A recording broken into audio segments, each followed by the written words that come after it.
안녕하세요. 오늘 살펴볼 단지는 드파인 연입니다. 드디어 모집 공고가 나왔습니다.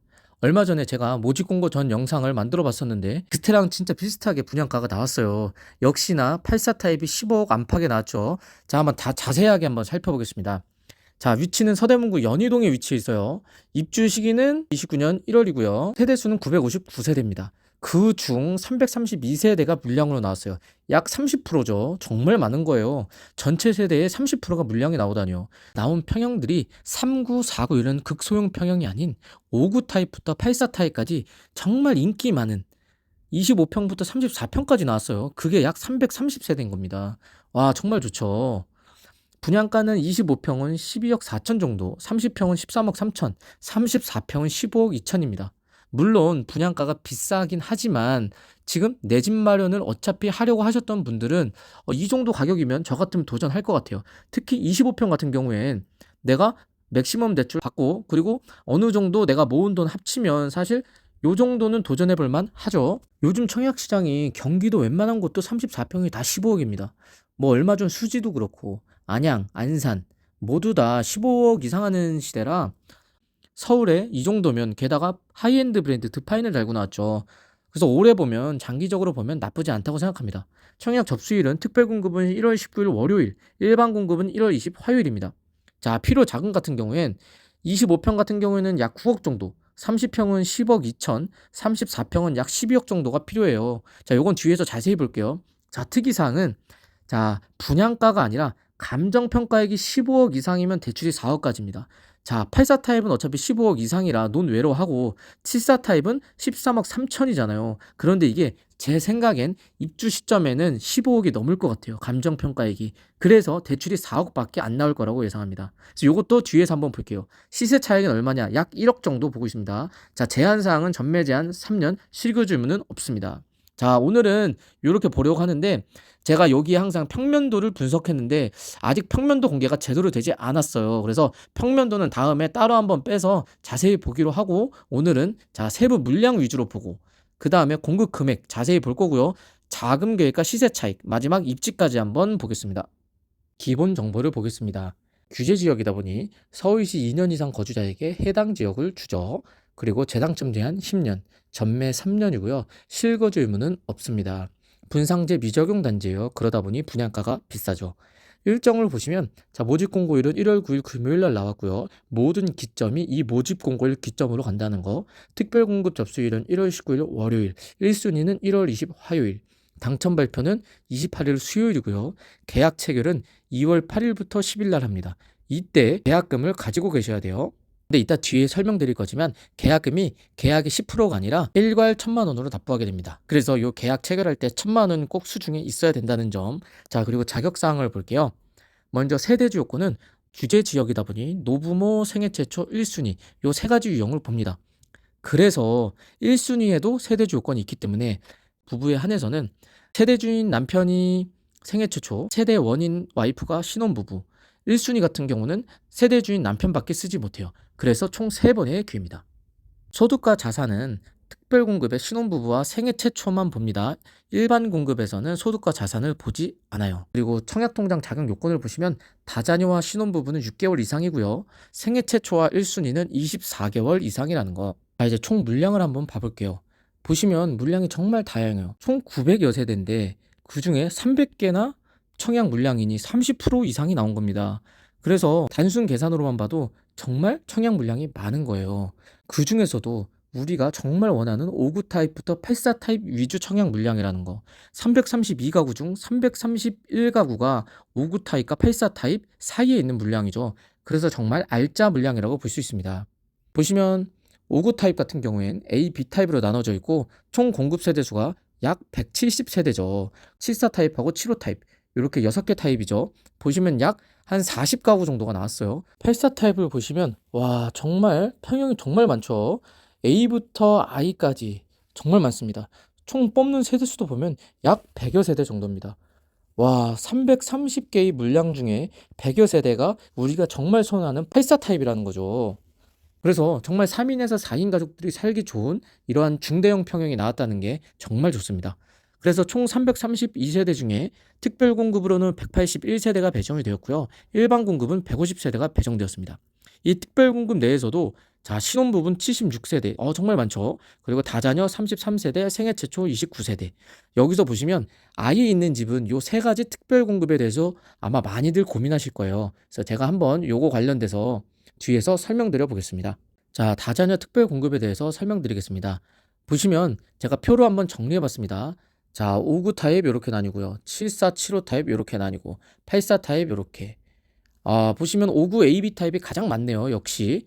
그리고 74 타입과 84 타입은 평형별로 거의 한두 세대밖에 안 되니까 요거는 평면도를 보시고 한번 정해야 될 것 같아요. 다자녀 특공의 뽑는 방식에 대해서 말씀드리겠습니다. 자, 선정 방법은 처음에 자, 요렇게 우선과 일반으로 나뉘어요. 우선 50%는 서울에 사시는 분들께 배정되고요. 그리고 기타 경기나 인천 사시는 분들께는 일반 50%에 배정이 됩니다. 그런데 59 타입과 84 타입을 제외하고는 모두 우선 50%밖에 물량이 없죠. 그러다 보니 요 타입을 잘 보시고 쓰시는 게 좋을 것 같아요. 그리고 이제 지역으로 나눠졌죠.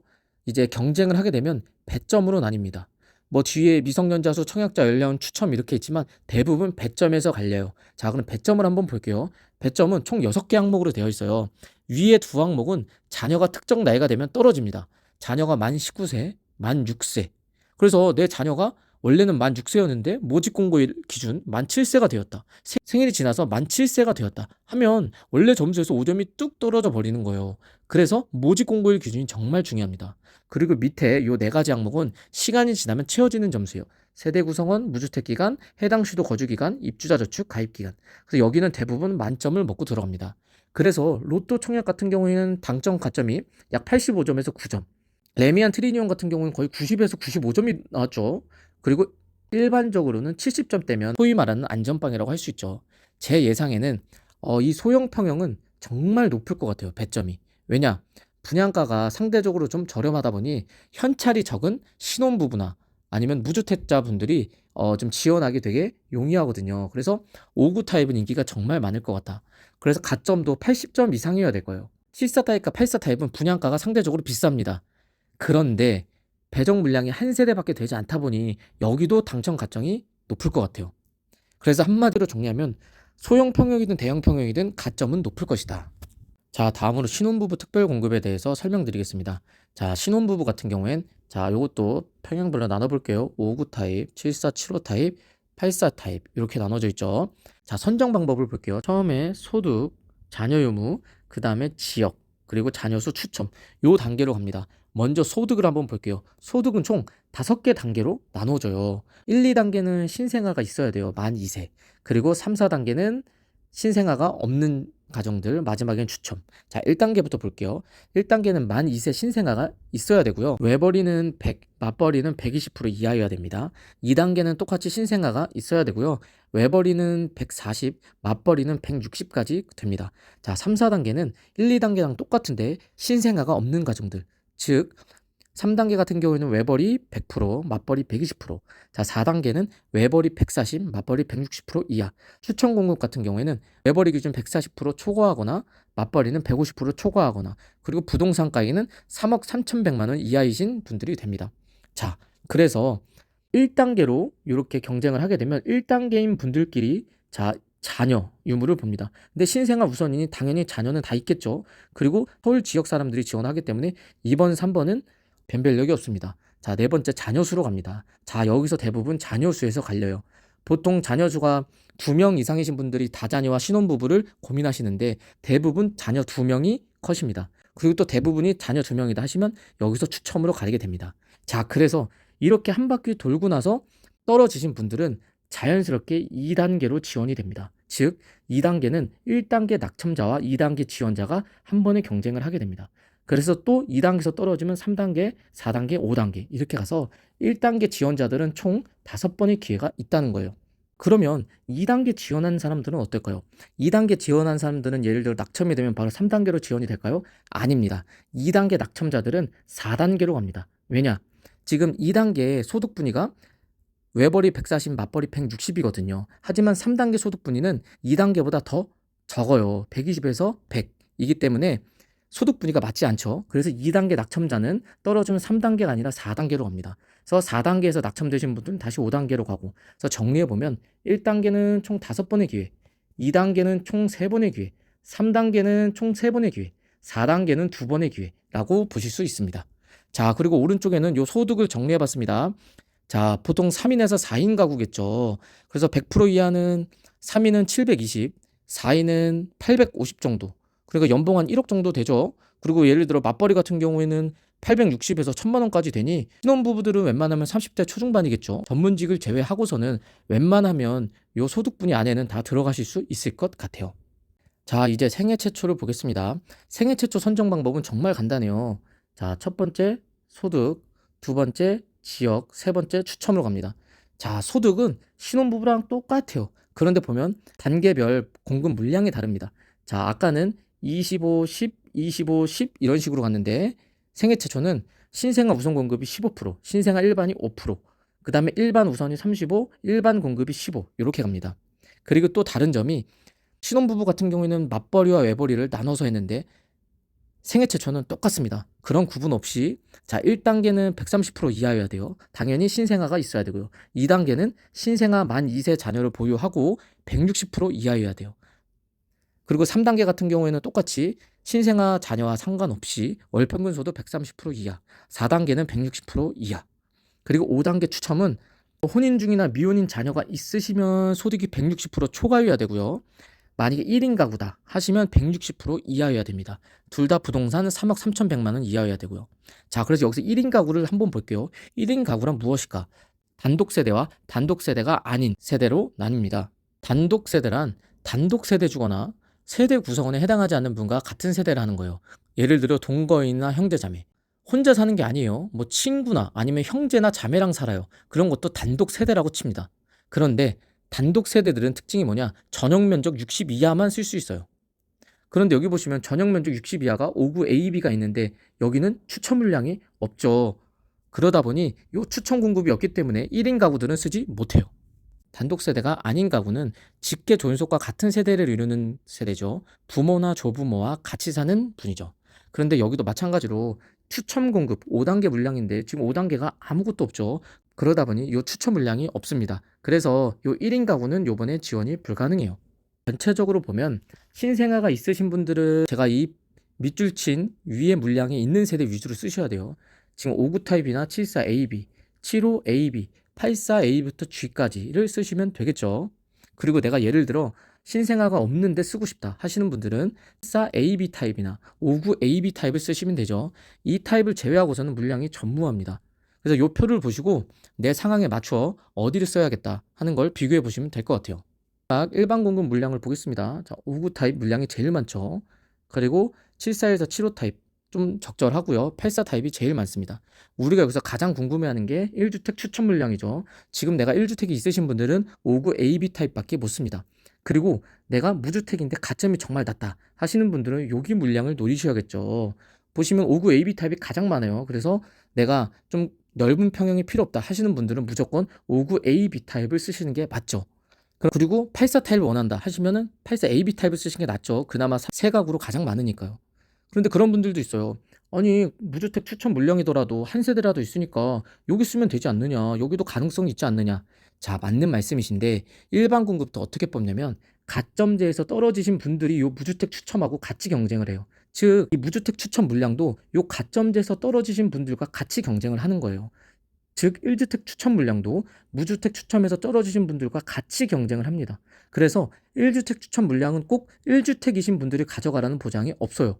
1주택 추첨 물량이지만 요 가점제나 무주택 추첨에서 떨어지신 분들과 같이 경쟁을 하기 때문에 무주택이신 분들이 가져갈 확률이 훨씬 높죠. 그러다 보니 무조건 요 무주택 추첨이나 1주택 추첨을 노리시는 분들은 물량을 가장 많이 뽑는 데 지원하시는 게 맞습니다. 전체적으로 보시면 59 타입은 가점제 40%로 구성됐고요. 74에서 84 타입 모두 가점제 70%로 구성됐습니다. 그리고 85 이상은 가점제 80%. 그래서 이 대형 평형은 가점제로만 뽑게 되네요. 자, 그리고 이제 배점에 대해서 알아보겠습니다. 일반 공급은 무조건 배점으로 가요. 자, 먼저 무주택 기간. 무주택 기간이 15년 이상이 만점입니다. 32점. 그리고 부양가족 수. 자, 6명 이상이 35점입니다. 입주자 저축 가입 기간 15년 이상이 17점. 자, 그러면 4인 가족 만점은 얼마일까요? 자, 4인 가족에서 15년 이상 무주택으로 살아서 32점. 그리고 4인 가족이면 나 빼고 3명이니까 부양 가족이 20점.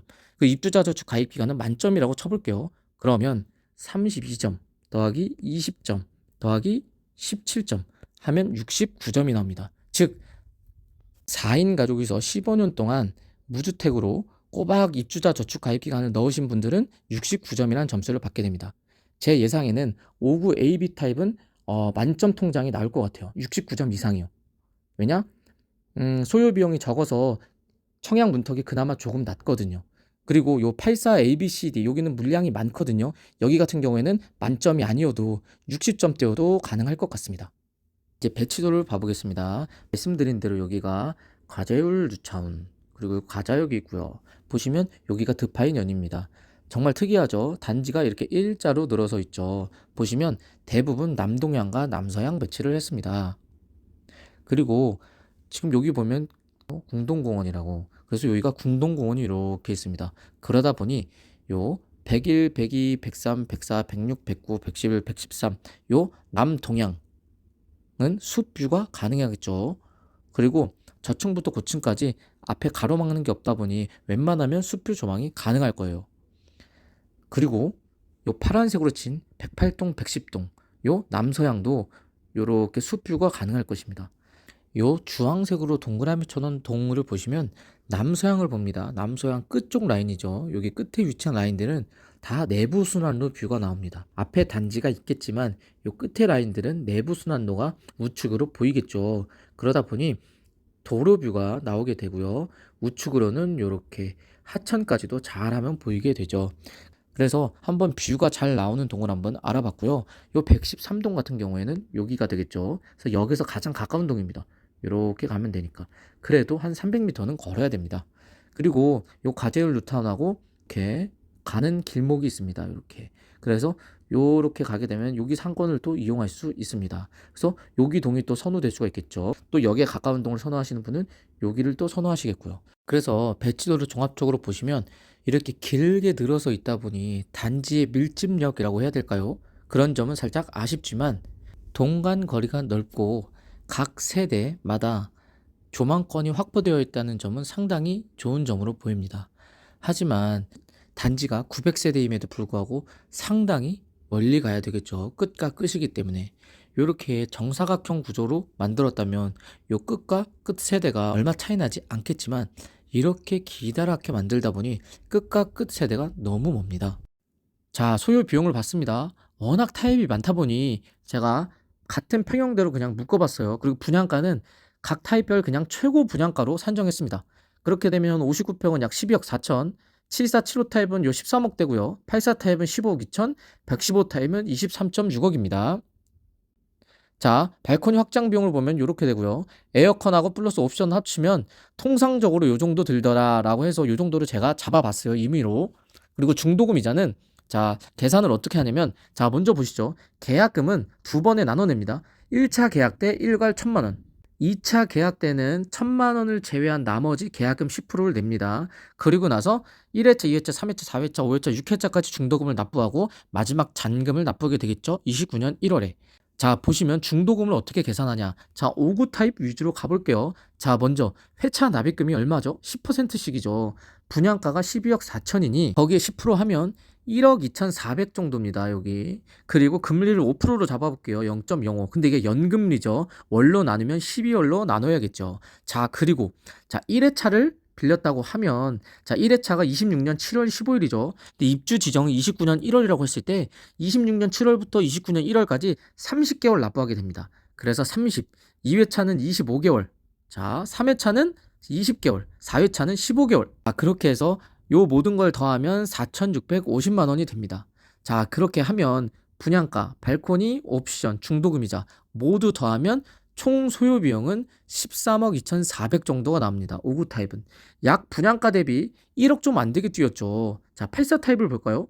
분양가가 15억 2천, 총 소요 비용은 16억 2천. 약 1억 원 정도 뛰었죠. 그래서 5구 타입은 약 분양가 대비 8천만 원 정도. 84 타입은 1억 정도 뛰었다는 거 감안하시면 될 것 같아요.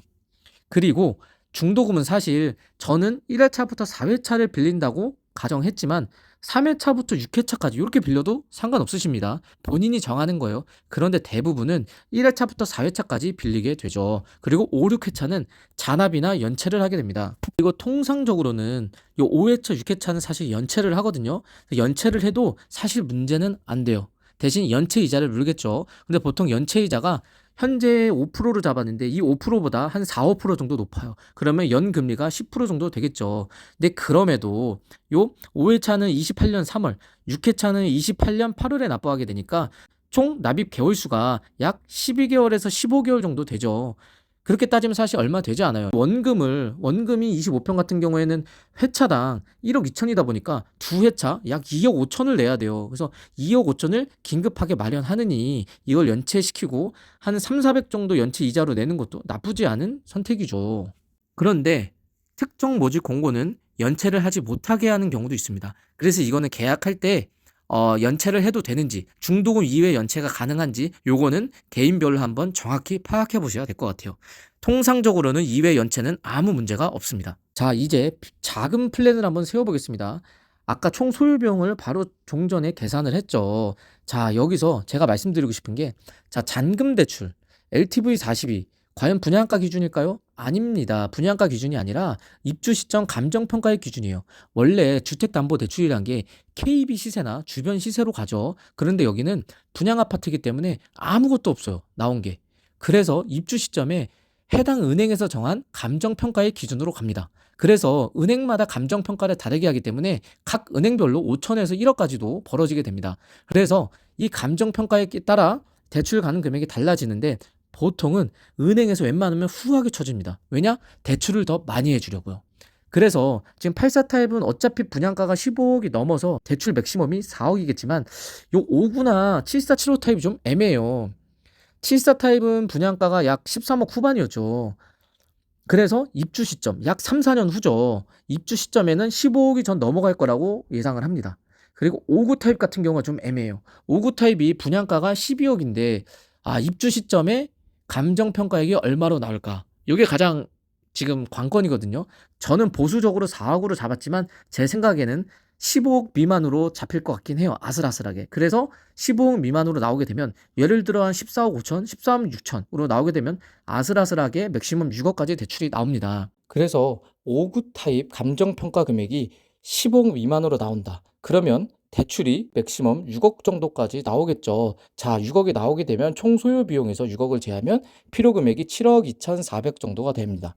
자, 그래서 대출이 6억 정도 나오려면 연봉은 약 1억 1천만 원 정도면 자, 대출이 약 6억 정도까지가 나오게 되겠죠. 물론 부부 합산 연봉입니다. 그런데 저희는 보수적으로 생각하는 게 맞겠죠. 그래서 25평도 4억까지 나온다고 가정을 해볼게요. 자, 잔금 대출이 4억으로 나오려면 대출 가능 연봉은 DSR을 계산했을 때 8천만 원, 부부 합산 8천은 돼야 됩니다. 자, 이 8천만 원 기준은 스트레스 DSR 적용했고요. 5% 금리에 30년 만기로 적용했습니다. 그래서 내 연봉이 8천만 원이면 자, 4억까지는 대출이 나오더라. 자, 그리고 중요한 게 내가 생애 최초다.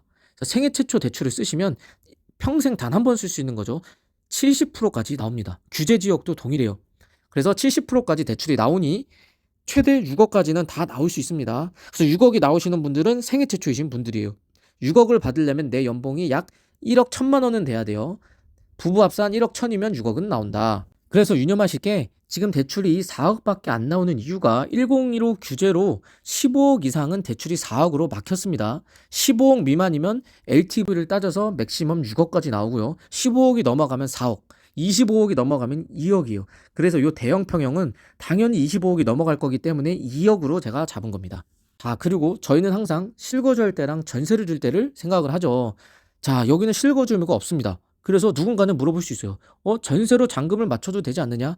네, 사실 이론적으로는 맞출 수 있습니다. 하지만 저는 현실적으로는 어렵다고 봐요. 왜냐? 중도금 대출을 받으면 627 대책 일환으로 중도금 대출을 잔금 대출의 연장선으로 봅니다. 그래서 6개월 이내 전입 의무를 해야 돼요. 근데 대부분 거의 99%인 사람들은 중도금 대출을 다 받죠. 그렇기 때문에 6개월 이내 전입 의무가 대부분 다 생깁니다. 만약 이를 어기면 어떻게 될까요? 뭐 형사처벌, 분양권 회수? 그 정도의 조치는 아니고 3년간 주택 관련 모든 대출이 다 회수됩니다. 뭐 예를 들어 내가 여기를 분양받고 전세를 주면 내가 살아야 될 집이 있겠죠. 그런데 그 집을 얻기 위한 대출은 아무것도 나오지 않아요. 내가 만약에 부모님 집에 얹혀 산다.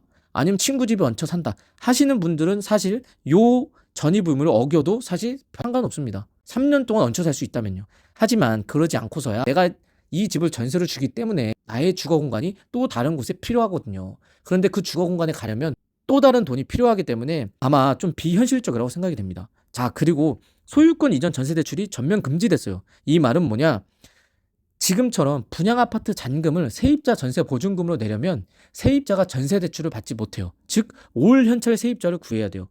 그런데 올 현찰 세입자를 구하기가 쉽지가 않죠. 왜냐? 경기도 외곽 같은 경우에는 전세가 3, 4억이면 올 현금을 들고 있는 사람이 있을 수 있어요. 하지만 가재울 뉴타운 쪽은 34평의 전세가 약 8억 정도입니다. 아, 8억을 대출을 하나도 안 받고 내 돈으로만 들어오시는 사람이 과연 많을까요? 그리고 추가적으로 여기는 규제 지역이기 때문에 양도세 비과세 요건을 받으려면 2년 보유가 아닌 2년 실거주를 어차피 해야 됩니다. 그렇기 때문에 위 세 가지 이유로 사실 전세로 잔금 맞추기 플랜은 현실적으로 힘들다. 그래서 웬만하면 실거주한다라고 생각을 하시고 작은 플랜을 세우시는 게 맞습니다. 이제 입지를 한번 보려 합니다. 아까 말씀드렸다시피 가자역이 여기 있고 여기가 가재울 뉴타운입니다. 지금 1구역부터 9구역까지가 남아있죠. 보시면 7구역을 제외하고는 모두 입주가 완료되었습니다. 7구역은 여기 위치해 있죠. 현재 시공사 선정 단계입니다.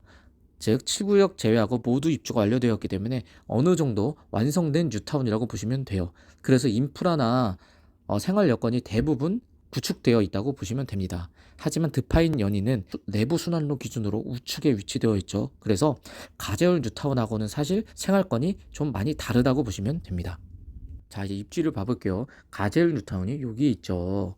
보시면 교통은 요 중앙선 가자역과 900m 거리입니다. 생각보다 거리가 있죠. 하지만 요 가까운 동은 약 한 400m 거리로 가까울 수 있어요. 네, 평균적으로 말씀드린 거고요. 바로 앞에 내부 순환로가 있습니다.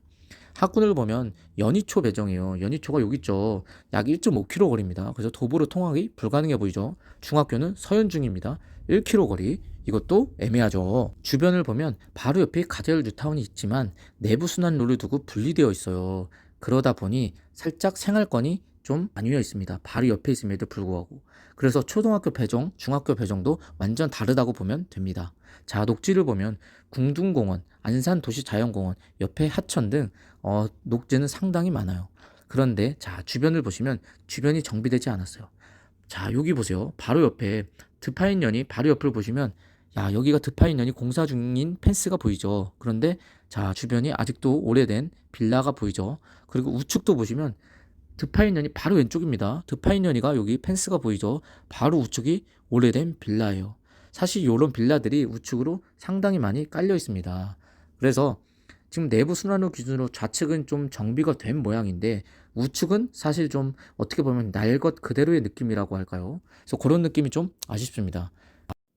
자, 이제 시세 차익을 한번 볼게요. 자, 주변 34평을 보죠. 좌측은 가재울 뉴타운이죠. 우측은 비교할 단지들이 없어요. 그래서 가재울 뉴타운에 좀 주변 단지를 볼게요. 자, DMC 파크뷰 자이 16억 1천 15년도에 입주한 아파트고 DMC 가재울 아이파크 여기죠. 11억 1천 25년도에 입주한 아파트요. 그런데 거래 내역을 보시면 다 분양권 거래입니다.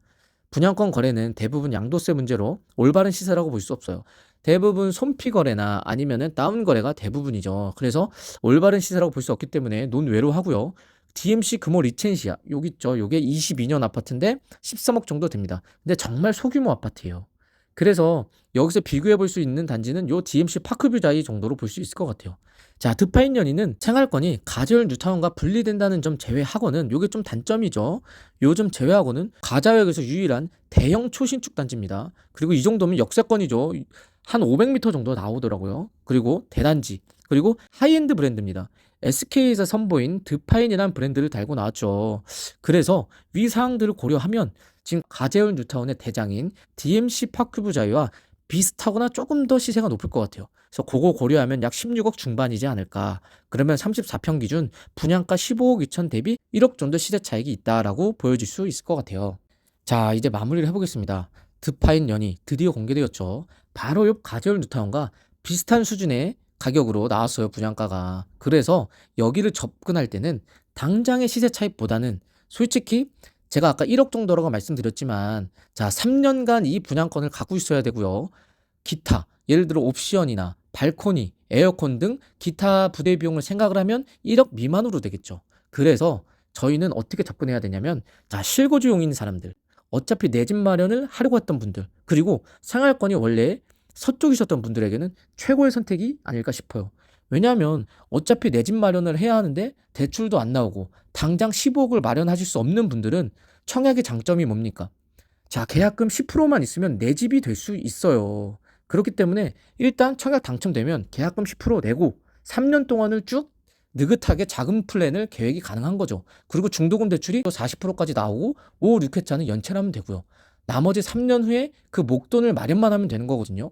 그래서 청약이 당첨되면 일단 10% 계약금 내고 나머지 3년 동안을 열심히 돈을 모으면 되는 겁니다. 자, 수지, 안산, 안양도 15억 시대입니다. 지금 이거 비교하면 물론 서울의 상위권 지역은 아니지만 그래도 연희동 정도면 그래도 괜찮아 보입니다. 그래서 이 정도면 저는 무조건 가야 된다고 봅니다. 그래서 어차피 내 집 한 채는 필요하다. 내 집 마련하시려는 분들, 자, 여기를 기다려오신 분들이 많을 거예요. 그래서 꼭 청약하셔서 지금 분양 물량도 워낙 많아서 좋은 동, 좋은 층이 워낙 많거든요. 내 집 마련 꼭 하시길 당부드립니다. 자, 이렇게 마무리를 해보려 합니다. 조만간 평면도가 공개되면 평면도에 따른 로얄동, 로얄층을 한번 또 따져보려고 합니다. 자, 이렇게 이번 영상이 유익하셨으면 자, 구독과 좋아요 한번 부탁드립니다. 다음에 또 유용한 정보로 찾아오겠습니다. 감사합니다.